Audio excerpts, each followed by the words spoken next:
শর্ত এখানে কিসের জন্য আসলো আবার? হ্যাঁ, আর ও শর্ত চাইছে মানে নিশ্চয় কিছু বলবে বাজে কিছু। এখন তোমরা ভাবছো যে ডিমগুলা কোথায় পাইলো, এখন আমি বলে দিই। ওদের যে 2টা ডিম ছিল নিচে যেগুলো ঝুলতো, ওই ডিমগুলা খুলে প্যাকেটে ভরে দিছে ভাই, বিক্রি করে দিবে। সালা ধান্দা সোশ্যাল মিডিয়াতে কামাচ্ছে, তাও ওদের হচ্ছে না ভাই। নিচে ডিমগুলা বিক্রি করে সালা এখন টাকা কামানো ধান্দা লাগাচ্ছ। বলছি বৌদি এসব কাজ করো না। বৌদি না, ও সরি দাদা হবে। কি আশ্চর্য কথা! ডিম আমরা খাই না, ভেঙে দে, সব ডিম ভেঙে দে। ডিম আমরা খাই না, ঠিক আছে? তোমরা ডিমগুলো ভাঙছো কেন? এইসব নাটক না করলেই না হয় ভাই। ভাই বিশ্বাস কর, এমন এমন কিছু পরিবার আছে যারা খাইতে পারতেছে না ভাই, তাদেরকে যে ডিমগুলা দিয়ে দিতি না, তারা হয়তো একটু মুখে একটু খুশি পাইতো।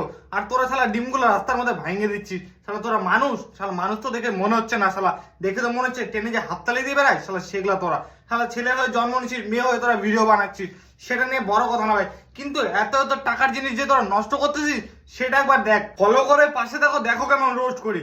আর এই ভিডিওটা শেয়ার করে ওদের কাছে পৌঁছায় দাও, যাতে ওদের কানে ঢুকতে পারে কথাগুলো। এটা আমার 21 পেজ।